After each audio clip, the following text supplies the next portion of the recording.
마태복음 23장 29절부터 끝절 39절까지입니다. 마태복음 23장 29절에서 39절까지 봉독하겠습니다. 29절.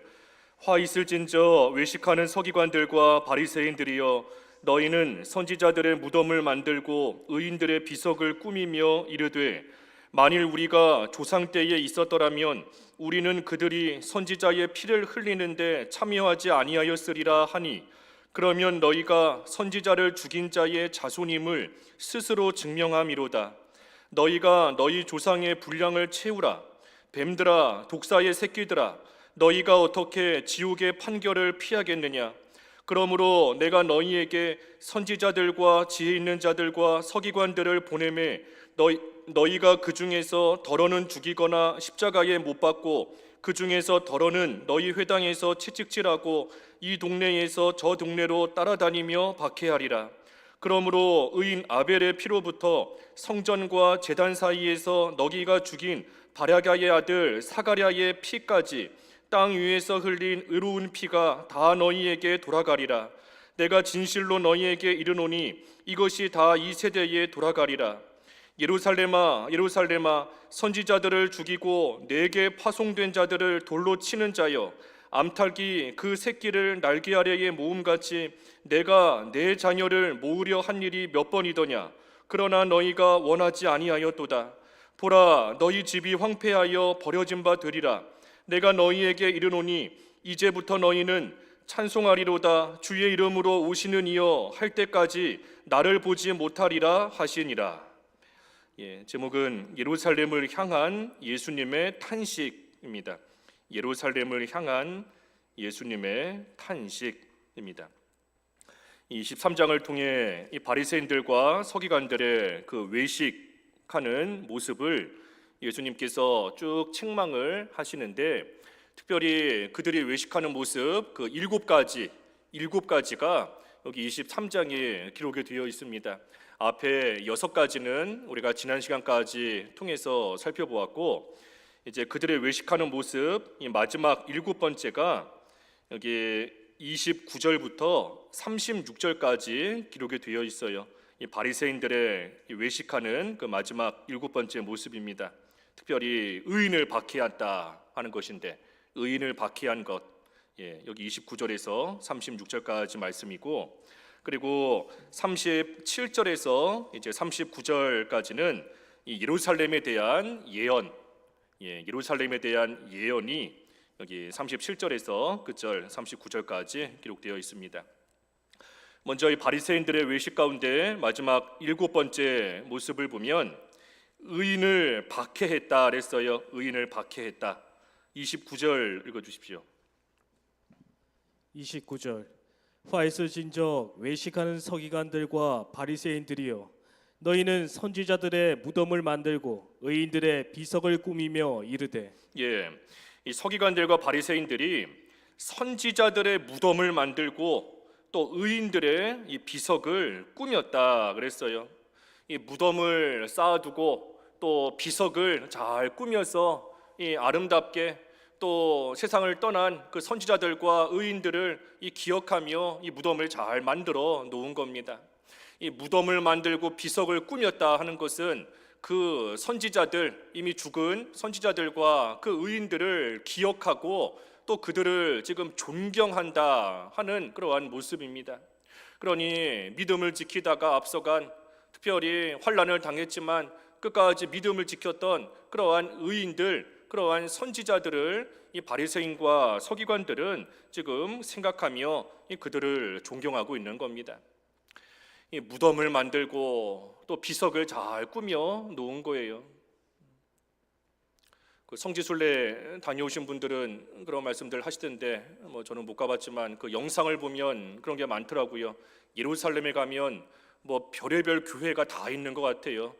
예수님이 태어나신 교회, 그래가지고 예수님이 태어나신 그 마구간이다 여기가.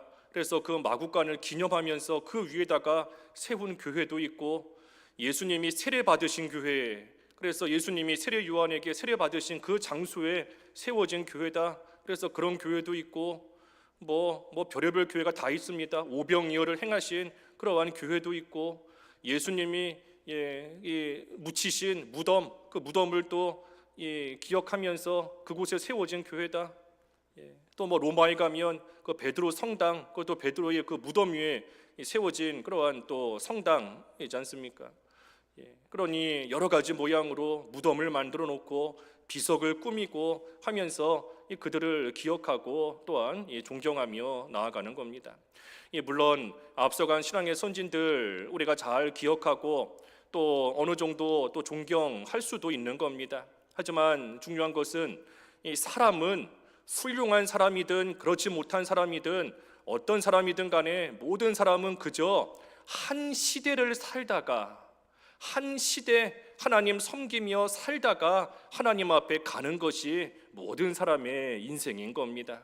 아무리 위대했던 사람이다 할지라도 남들보다 두 시대, 세 시대를 더 사는 것도 아니에요. 다 똑같이 하나님이 정해놓으신 한 시대, 여기 모인 우리는 이 똑같은 시대, 이 한 시대를 하나님이 살아가게끔 이 한 시대 살아가면서 함께 도와가며 믿는 생활 하다가 하나님 앞에 오라고 우리는 이 시대를 살게 하신 것뿐인 겁니다.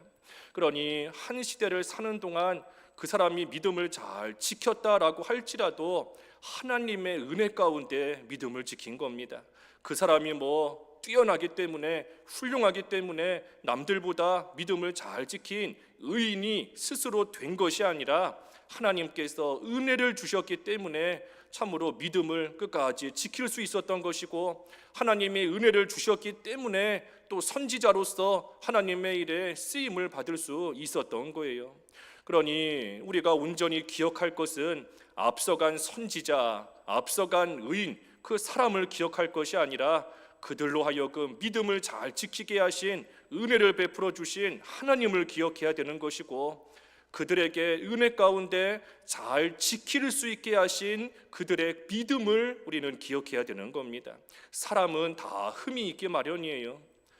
완전한 사람이 없는 것인데 우리가 사람만 기억하고 사람만 추억하고 나아가다 보면 언젠가는 실망할 날이 오는 것이고 언젠가는 그 사람이 나도 모르는 사이에 또 하나님의 자리에 올라가게 되는 그러한 하나님 싫어하시는 또 일이 일어날 수밖에 없는 겁니다.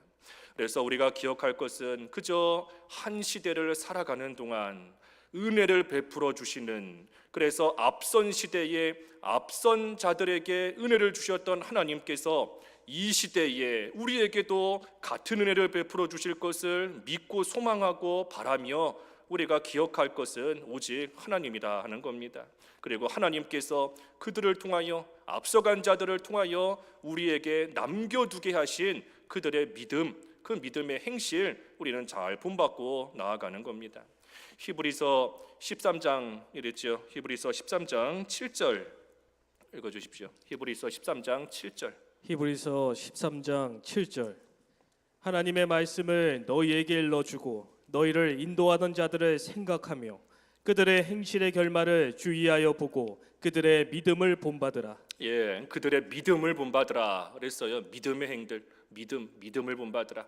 하나님의 말씀을 일러주고 우리를 인도하던 자들 생각해 볼 때에 그 행실의 결말이 어떠했는가 하는 것을 주의 깊게 보고 우리가 본받을 것은 그들의 믿음이다 하는 겁니다. 그들의 믿음.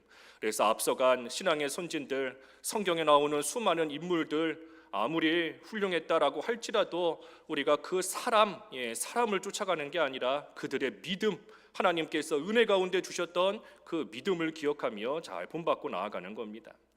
여기 오늘 본문에 서기관들과 바리새인들은 선지자들의 무덤을 만들어 놓고 의인들의 비석을 지금 꾸며 놓고 우리는 앞서간 선지자, 앞서간 의인들 우리는 본받고 있다, 존경한다, 기억하고 있다라고 하고 있지만 실상은 그들의 믿음을 본받지 않고 있습니다. 실상은 선지자들의 믿음, 앞서간 의인들의 믿음을 이 바리새인들이 전혀 본받고 있는 것이 아니에요. 뭘 보면 알 수 있는가? 앞서간 선지자들이 예언하고 증언했던 메시아, 다시 말하면 예수 그리스도를 이들은 믿지 않고 박해하고 있으니, 그러니 선지자들의 믿음을 따라가는 것이 아닌 겁니다. 선지자들의 믿음을 따라갔다라고 한다면 그들이 예언했던, 그들이 장차 올 메시아에 대해서 증거했던 그것을, 그 복음을 믿고 온전히 예수님을 믿고 따랐을 터인데, 그렇지 않고 오히려 예수님을 박해하고 결국에는 십자가에 못 박아 죽이는 것을 보면 이들이 지금 선지자들, 우리가 존경하고 있다 하고 있지만 실상은 껍데기만 붙들고 있는 겁니다. 그들의 믿음, 그들이 가르침, 그들이 전한 복음 전혀 믿지 않고 따라가고 있지 않은 거예요. 그러니 아무리 무덤을 잘 만들어 놓고 우리는 그들을 따라가고 있다 하고 있지만 껍데기만 붙잡고 있는 것이니, 그러니 외식하고 있는 것이다, 예수님이 책망하시는 겁니다. 그러면서 바리새인들이 뭐라 하는가? 30절에 보면, 만일 우리가 조상 때에 있었더라면 우리는 그들이 선지자의 피를 흘리는데 참여하지 아니하였으리라.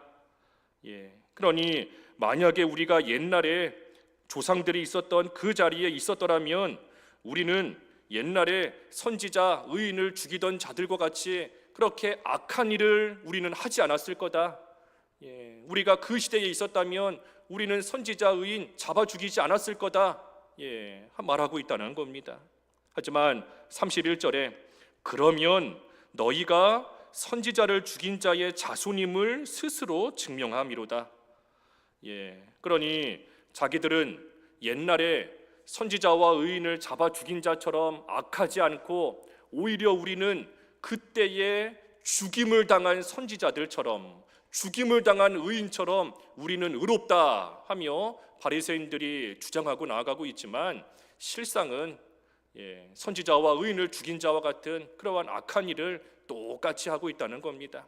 똑같이 하고 있다는 거예요. 그러니 옛 선지자들 죽인 자의 자손이다. 선지자들을 죽였던 그러한 예전의 그 악한 자들의 모습과 똑같다는 겁니다.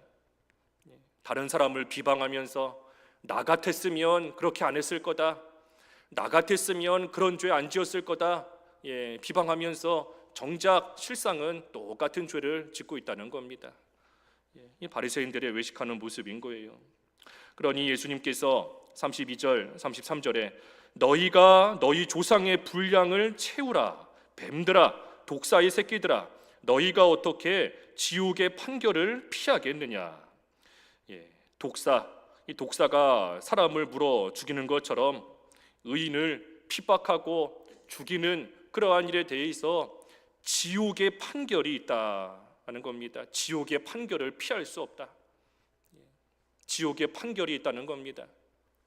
그러니 예수님을 믿지 않으면서 의로운 자를 박해하고 핍박하는 자는 그 예수님을 믿지 않음으로 인하여 지옥에 가는 거고, 또 예수님을 믿으면서도 다른 사람을 핍박하고 믿는 생활에 손해주는 그러한 사람은 또 이 세상 사는 동안 지옥과 같은 그러한 고통과 괴로움을 또 당하게 되는 겁니다.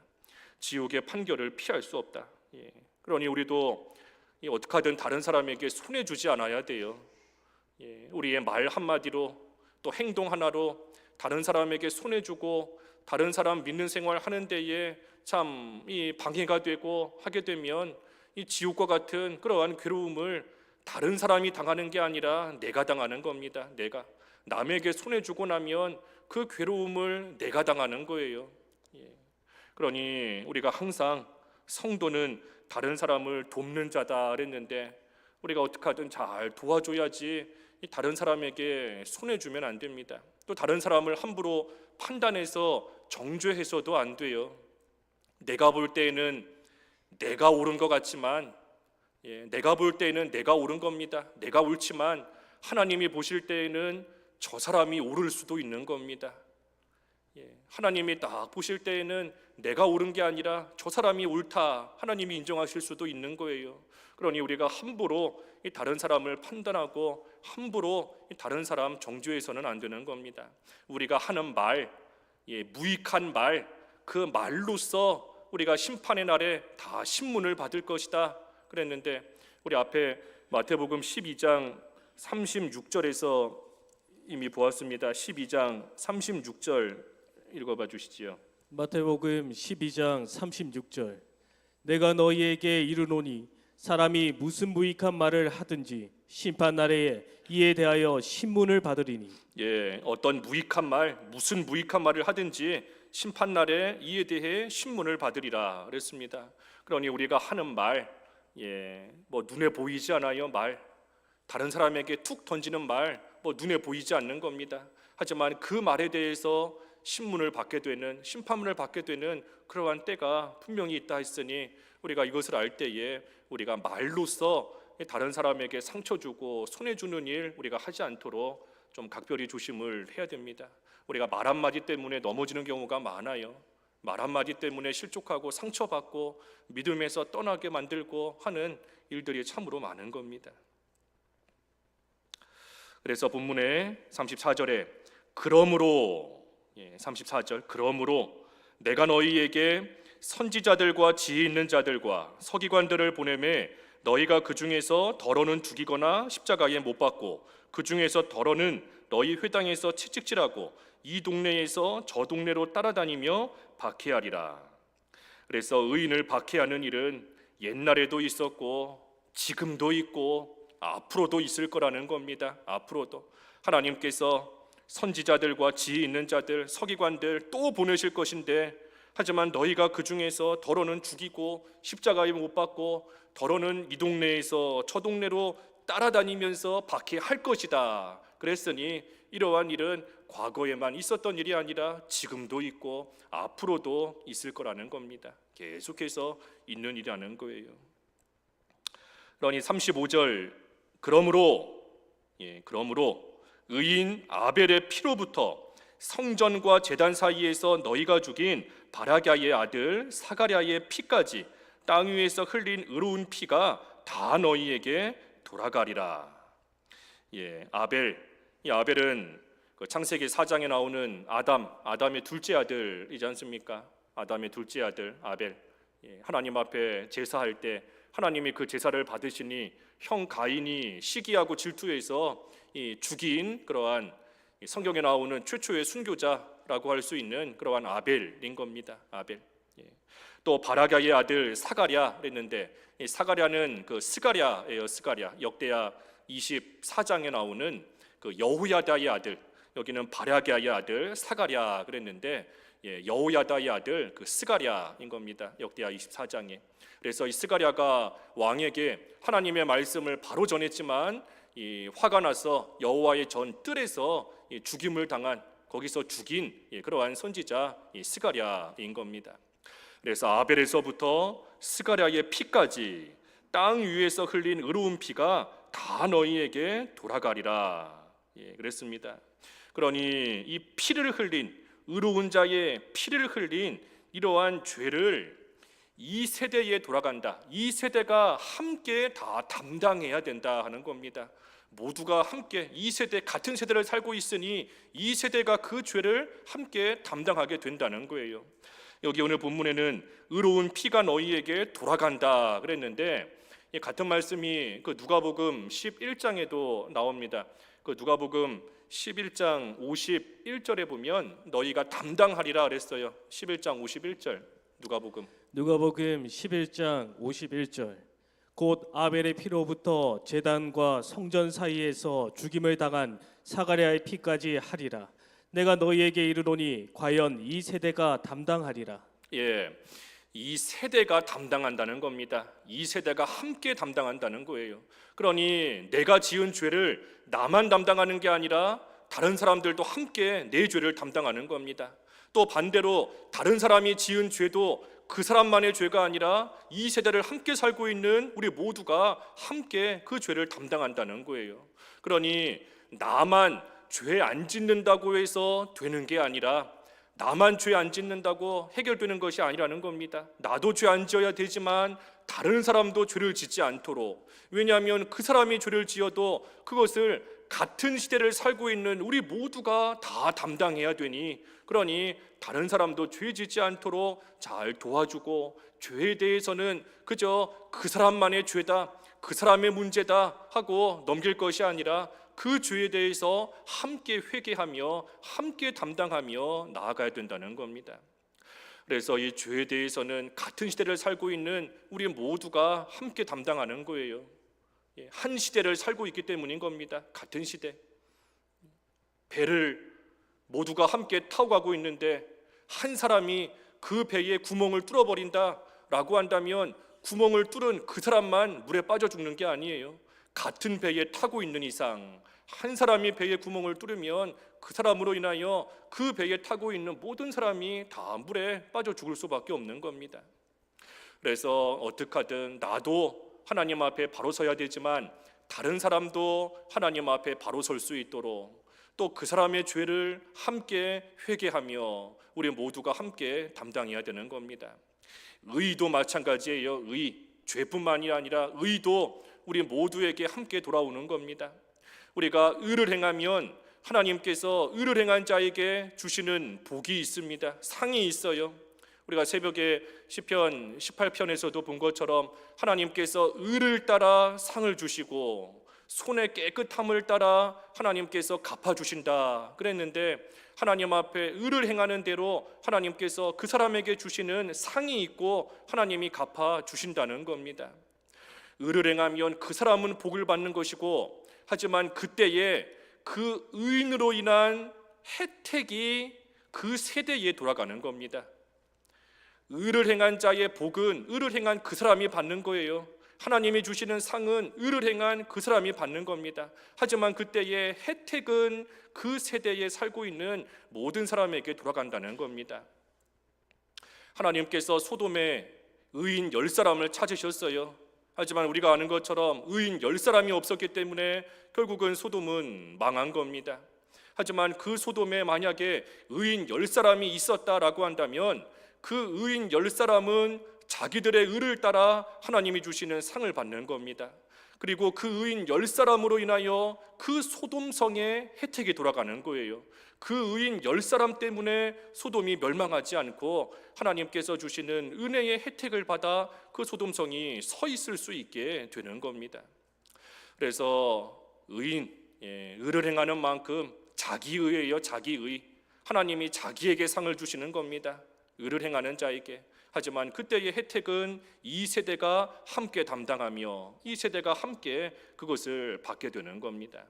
그러니 우리가 죄를 짓지 않는 것도 이 죄가 한 사람의 죄로 인하여 같은 시대를 살고 있는 모두에게 미치는 것이고 의도 한 사람의 의로 인하여 그 의의 혜택이 같은 세대를 살고 있는 모두에게 미치는 것을 우리가 생각할 때에 우리 자신이 내가 하나님 앞에 바로 서는 거 중요한 것이고 또한 그때에 다른 사람도 바로 세워나가는 거 다른 사람도 바로 설 수 있도록 잘 도와주는 거 그것 또한 참으로 중요한 일인 겁니다.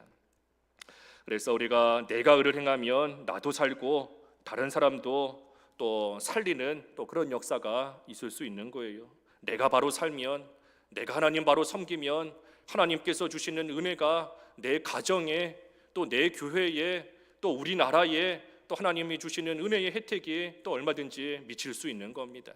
그래서 내가 하나님 앞에 바로 서는 것이 중요한 겁니다. 그래서 36절도 그랬죠. 내가 진실로 너희에게 이르노니 이것이 다 이 세대에 돌아가리라. 이 세대에 다 같은 것이 돌아간다는 겁니다. 한 시대, 같은 시대에 살고 있는 그러한 자들에게 이 모든 것이 다 돌아가고 같은 시대에 살고 있는 자들이 같은 것을 담당해야 된다는 거예요. 그래서 바리새인들의 마지막 7번째 외식에 대해서 예수님께서 책망을 하셨습니다. 그리고 이제 마지막으로 37절에서 39절은 예루살렘에 대한 예언이다 그랬습니다. 예루살렘에 대한 예언이다.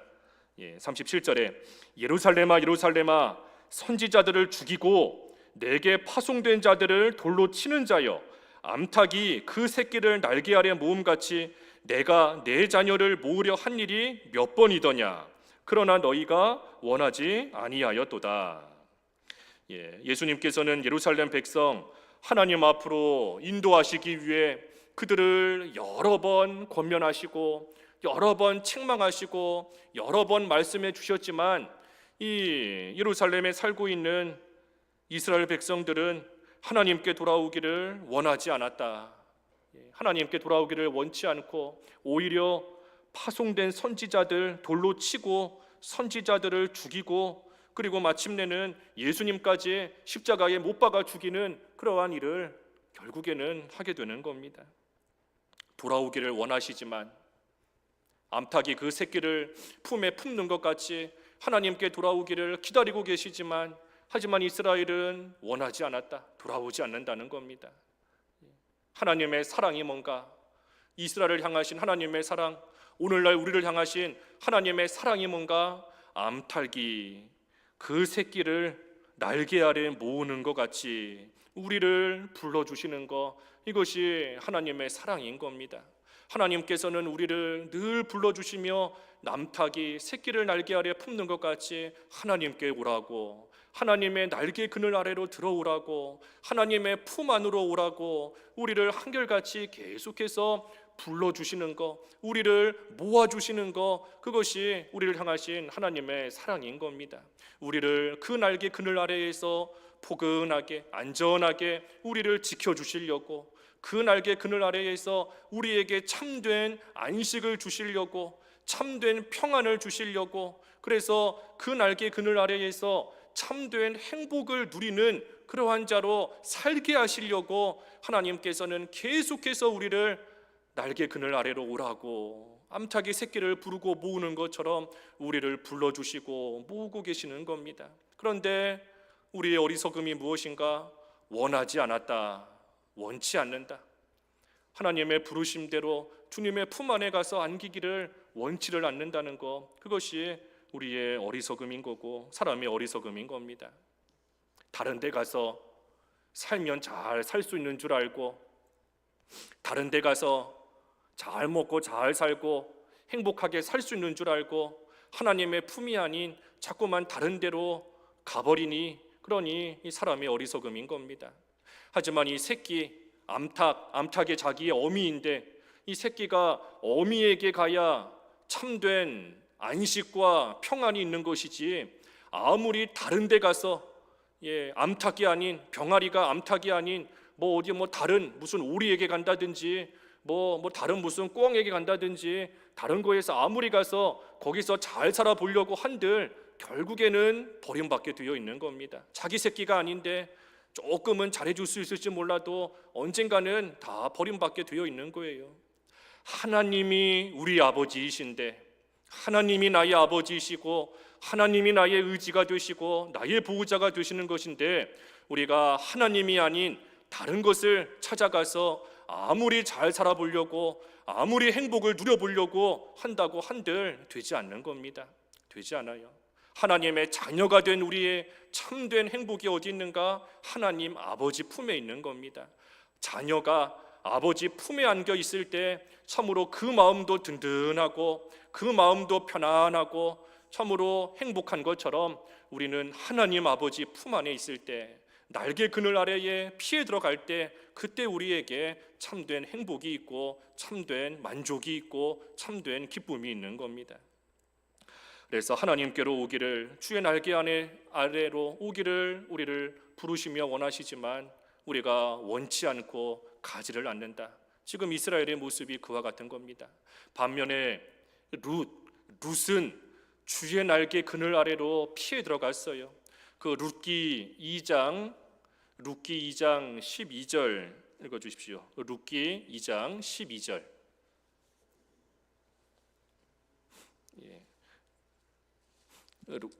룻기 2장 12절. 여호와께서 내가 행한 일에 보답하시기를 원하며 이스라엘의 하나님 여호와께서 그의 날개 아래 보호를 받으러 온 내게 온전한 상 주시기를 원하노라 하는지라. 보아스가 룻에게 하는 그러한 말인데, 여호와께서 내가 행한 일에 보답하시기를 원한다. 이스라엘의 하나님 여호와께서 그의 날개 아래에 보호를 받으러 온 내게 온전한 상 주시기를 원하노라. 그러니 룻은 하나님의 날개 아래에 보호를 받으러 온 겁니다. 하나님의 날개 아래에서 내가 온전히 살 수 있는 줄을 알고 주의 날개 그늘을 찾아 그 아래로 들어온 거예요. 그때 하나님께서 행한 대로 보답하시고 온전한 상을 또한 하나님께서 주신다는 겁니다. 그러니 우리도 늘 주의 날개 그늘 아래로 피해 들어가는 생활 해나가야 돼요. 하나님께서 우리를 그 날개 아래로 모으고 계시는데 그 날개를 딱 닫아놓고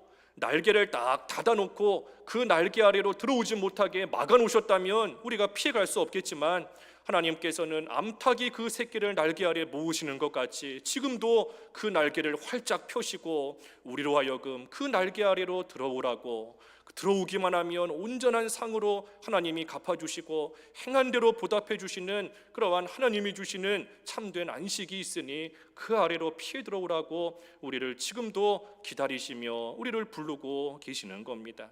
이것이 우리를 향하신 하나님의 사랑인 거예요. 변함없으신 하나님의 사랑인 겁니다. 그러니 우리도 그걸 생각할 때에 룻과 같이 주의 날개 그늘 아래 피해 들어가면 돼요. 가지 않으니 문제지, 우리가 안 가고 있으니 문제지 못 가는 게 아닌 겁니다. 하나님께서 날개를 닫아 놓으셨다면 갈 수 없지만 다 활짝 펴고 우리를 기다리고 계시는데, 모으고 계시는데 우리가 가지 않으니 여전히 밖에서 이 추운 날, 얼마나 추워요. 요즘에 예년보다 훨씬 추운 겨울인 것 같은데 이 추운 겨울에 밖에서 벌벌벌 떨 것이 아니라 건물 안에 들어오기만 하면 따뜻하지 않습니까? 주의 날개 그늘 아래 들어가기만 하면 하나님께서 주시는 안식이 있고 평안이 있고 참된 행복이 있는 겁니다. 그래서 이처럼 예수님께서 하나님께로 돌아오게끔 권면하시지만 이스라엘은 원하지 않았다 그랬어요. 원하지 않았다. 그러니 그들의 결국은 38절에 보라 너희 집이 황폐하여 버려진 바 되리라. 결국 예루살렘이 버려지고 황폐케 된다는 겁니다. 황폐케 돼요. 겉으로 볼 때에는 하나님 잘 섬기는 것 같지만 바리새인들이 외식하는 것처럼 바리새인들이 껍데기만 붙들고 실상은 하나님을 저버리고 외식하고 있는 것처럼 예루살렘도 껍데기만 남는다는 겁니다. 껍데기만. 황폐케 되어버리고 예루살렘이라는 이름 그 껍데기만 남게 되는 거예요. 그래서 실제로 이대로 이제 주후 그 70년이 되면 이 예루살렘이 그 로마에 의해서 함락이 되고 다 황폐케 되어버리는 겁니다. 하나님께 돌아오라고 수도 없이 권면하시고 붙들어 주셨지만 끝끝내 돌아오지 않으니, 그러니 예수님께서 예언하신 것처럼 예루살렘이 다 무너지고 황폐케 되어버리는 겁니다. 실제 일어나는 거예요. 예언대로 다 이루어지는 겁니다. 그래서 마지막 39절에 내가 너희에게 이르노니 이제부터 너희는 찬송하리로다 주의 이름으로 오시는 이여 할 때까지 나를 보지 못하리라 하시니라.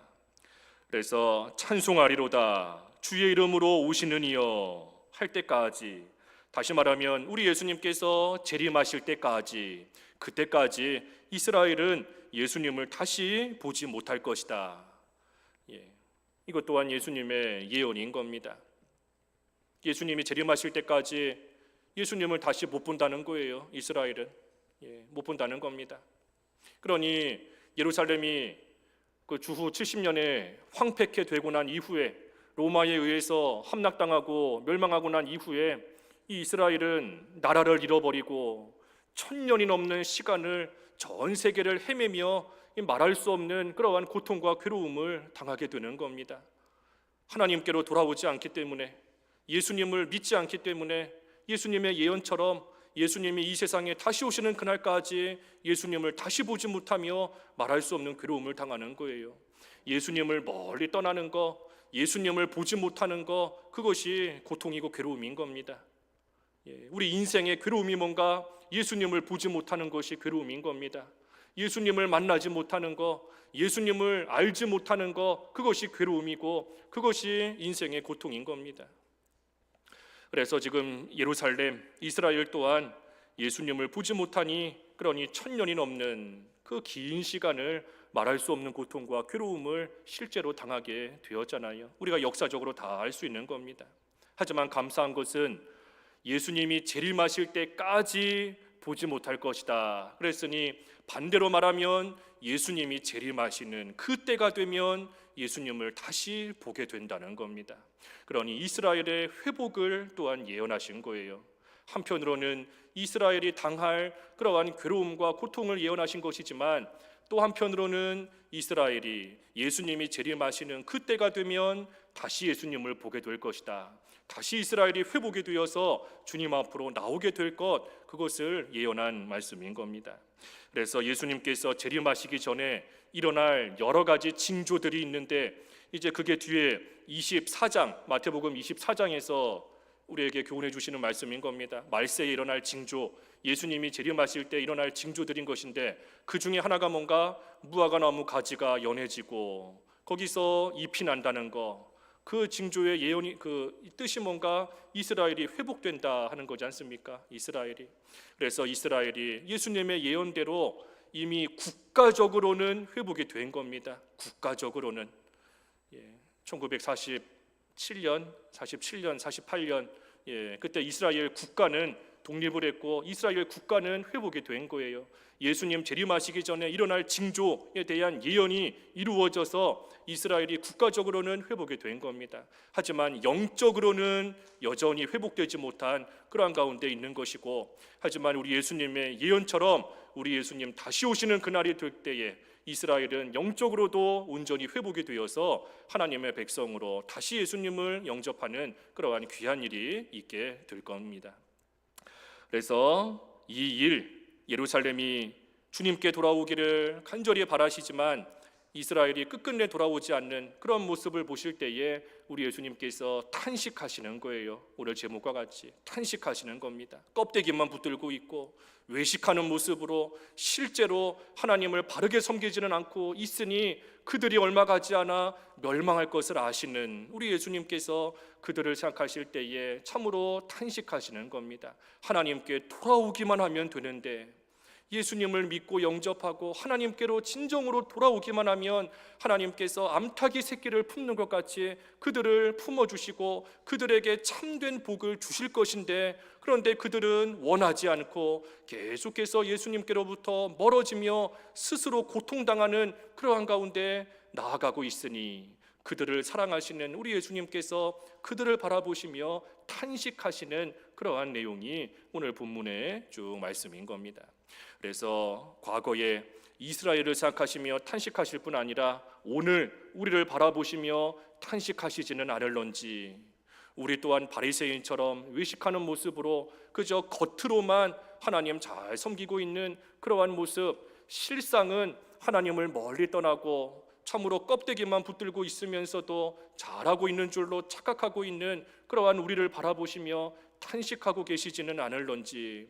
그렇다면 우리가 이 마태복음 23장의 말씀을 다시 한번 우리에게 주신 줄을 생각할 때에 우리도 이제는 외식하는 모습에서 돌이키고 하나님께로 돌아오기만 하면 되는 겁니다. 하나님께서 날개를 활짝 펴고 우리를 기다리고 계시니 회개하고 돌아오기만 하면 되는 거예요. 그래서 하나님께로 외식하던 모습에서 회개하고 진정으로 돌이켜서 하나님께서 암탉의 새끼를 날개 아래 품는 것 같이 우리를 진정으로 품어주시는, 그래서 하나님 품 안에서 참된 행복을, 또 참된 평안을, 참된 기쁨을 누리는 그러한 저희들의 삶이 되어야 되겠습니다. 이 말씀 잠깐 생각하시면서 각자 잠깐 기도하시지요.